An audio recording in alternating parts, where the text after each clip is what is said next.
चंदरपुर गांव में किशोरी नाम का एक किसान रहता था। किशोरी के परिवार में उसके अलावा बस उसकी एक बेटी थी जिसका नाम राधा था। किशोरी बहुत मेहनती और ईमानदार था। बस थोड़ी सी जमीन में खेती कर अपना और अपनी बेटी का पेट पालता था। किशोरी ने 3-4 माह तक कड़ी मेहनत कर फसल उगाई और सब काम निपटा कर फसल बेचने साहूकार के पास जा पहुंचा। साहूकार जी, इस बार फसल बहुत अच्छी हुई है, कीमत भी अच्छी ही मिलेगी ना? फसल भले ही अच्छी हो पर कीमत तो उतनी ही मिलेगी जितनी तुम्हारी फसल है। पकड़ो अपने पैसे। किशोरी ने साहूकार से रुपये लिए और उदास चेहरा लेकर घर वापस आ गया।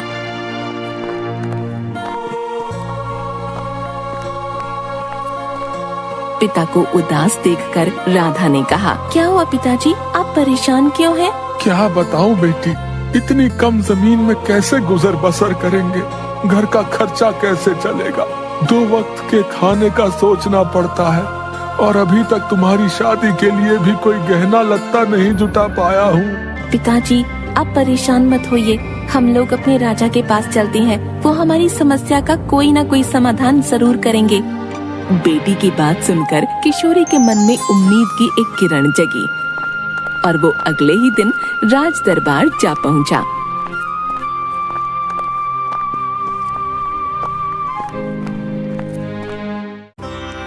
महाराज को मेरा प्रणाम। कौन हो तुम और क्या चाहते हो हमसे?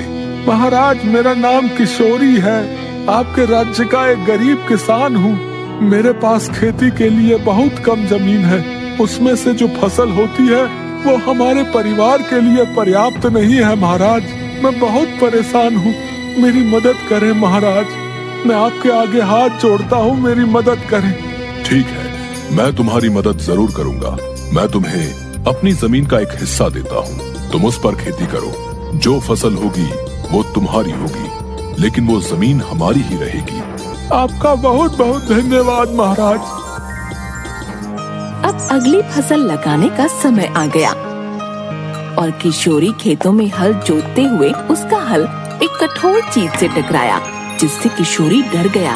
अरे, अब ये क्या हो गया? कहीं कोई नई मुसीबत तो नहीं आ गई? किशोरी ने उस जगह खुदाई की तो वहाँ पर एक सोने की ओखली मिली। किशोरी सोने की ओखली देखकर बहुत खुश होता है। अरे वाह, सोने की ओखली, मेरी तो किस्मत खुल गई। अब सारी गरीबी दूर हो जाएगी। नहीं, ये जमीन तो महाराज की है, तो ये ओखली भी महाराज की हुई। मैं इसे कल महाराज को लौटा दूंगा। किशोरी ओखली लेकर घर आ गया।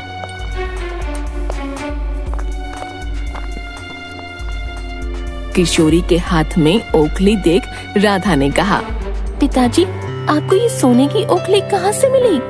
खेत जोतते हुए मेरी हल से टकराई। जब मैंने खुदाई की तब मुझे ये मिली। कल मैं इसे महाराज को लौटा दूंगा। राधा बहुत समझदार लड़की थी। उसने कुछ वक्त सोचा और कहा, पिताजी, क्या आपको इसकी मुसल भी मिली है? नहीं बेटी, मुझे तो बस ये ओखली ही मिली है। लेकिन तुम ऐसा क्यों पूछ रही हो? क्या हुआ? पिताजी, आप ये ओखली महाराज को वापस मत लौटाइए। ये तुम क्या बोल रही हो? ये जमीन महाराज की है और उसमें मिलने वाली ओखली भी महाराज की है। पिताजी, आपको सिर्फ ओखली मिली है। अगर महाराज ने आपसे इसकी मूसल भी मांगी तो आप कहाँ से लाकर देंगे मूसल महाराज को? राधा को अपने पिता की फिक्र हो रही थी। राधा ने सोचा कहीं पिताजी किसी मुसीबत में न पड़ जाएं। उसने फिर से किशोरी को कहा, पिताजी, आप ऐसा मत कीजिए, हम इसे अपने पास रख लेते हैं। किशोरी बहुत ईमानदार था।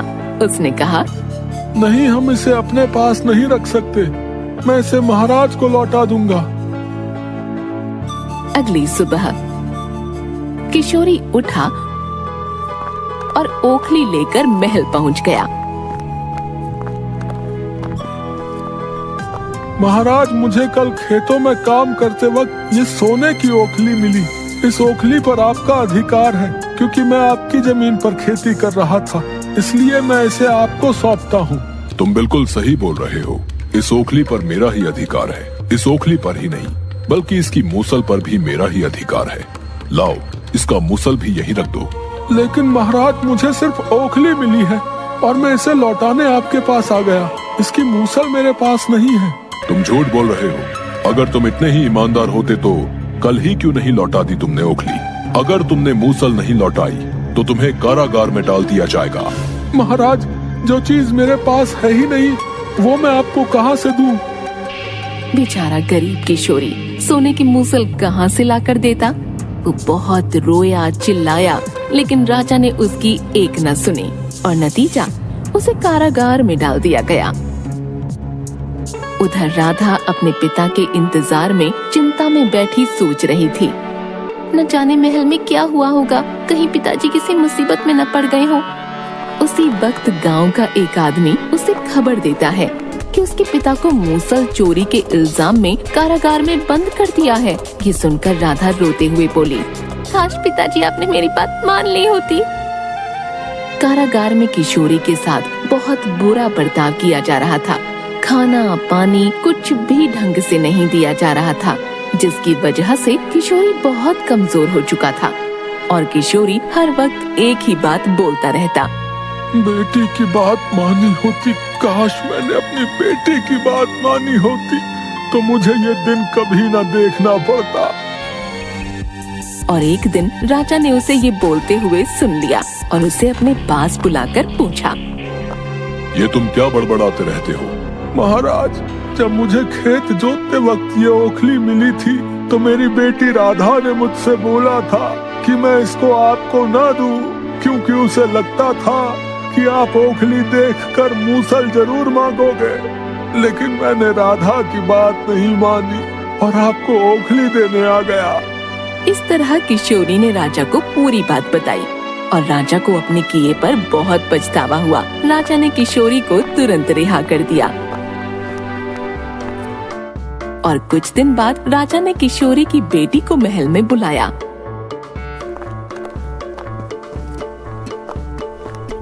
राधा को महल के मुख्य द्वार पर एक सोने की अंगूठी मिली। राधा ने महल में आते ही राजा को प्रणाम किया और कहा, महाराज, ये अंगूठी मुझे बाहर द्वार पर मिली है, इसे आप असली मालिक तक पहुंचा दें।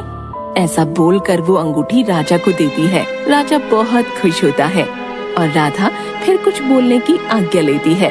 महाराज, आपने मेरे पिताजी की बात सुनी और समझी, उसके लिए हम आपके बहुत आभारी हैं। मेरे पिताजी बहुत ईमानदार हैं। उन्होंने आपसे कोई झूठ नहीं कहा। उन्हें कोई मूसल नहीं मिली थी। मुझे पता है तुम्हारे पिताजी बेकसूर हैं, इसलिए तो उन्हें रिहा कर दिया गया है। आपका बहुत बहुत धन्यवाद। राजा ने दोनों बाप बेटी की ईमानदारी और बुद्धिमत्ता से खुश होकर राधा को राज्य के खजाने का मंत्री बना दिया।